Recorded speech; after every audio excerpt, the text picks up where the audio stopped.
Good evening. I'm Killian Mears. And I'm Sammy Lyon. We're here to discuss the day-to-day life of our women here in America. These times have presented women with many opportunities. Some of these included working in factories and on farms. Also, they compete for jobs as mechanics and builders. Many women are working in the labor force. Currently, there are 19 million women working in the home front.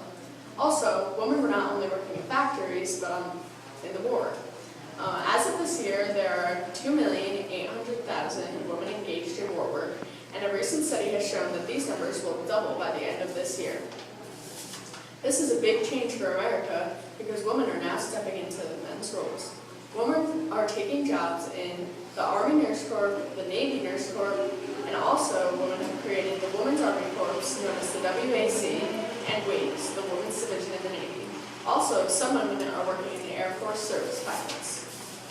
Who would have thought that the war would present these women with all these economic opportunities? Yes, I know, such an unexpected outcome. But weren't there any hardships? There were. Many women are facing hardships during this time. Because of all these new jobs, women are forced to take mother and father role because they are separated from their husbands. Now, they work double shifts as mothers and workers. Unfortunately, their wages are low and they often face hostility on their job. When these women are on their jobs, their children are left alone, on their own, fending for themselves. These children are leaving high school, swelling the workforce from 1 million to 3 million kids. How controversial. Now we're going to turn to Julia Chanel for an interview with Rosie the Riveter. In for victory, Rosie, the Riveter, keeps a sharp lookout for sabotage. Good morning, Rosie the Riveter. We can do it!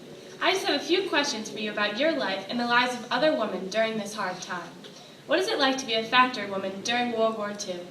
Well, the men have been called up to fight for our country, so we've had to stand in for them in the workplace, mostly in factories. We picked up traditionally male-dominated jobs, such as welding, riveting, and engine repair, and we are central to the production and supply of goods to our troops fighting.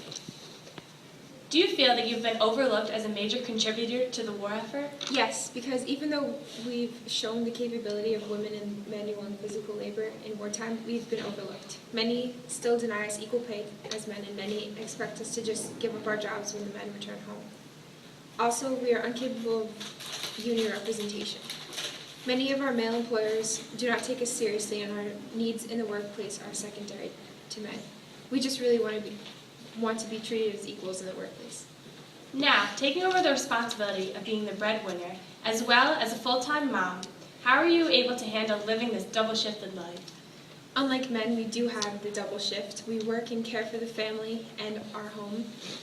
We face many problems with childcare and are sometimes blamed for the rise of juvenile delinquency. Our women worker image is important, but society hasn't forgotten our pre-war image as mothers and wives. The changes brought by war are important, but many consider them undesirable on a permanent basis. What is your favorite part about working in the war? I believe that women have a patriotic duty to the workforce, especially in wartime, and I enjoy the responsibility of participating in the workforce, even though it's difficult and we face many challenges. Thank you for your time, Rosie the Riveter, and I wish you the best of luck as the war continues. Now back to you, Killian and Sammy.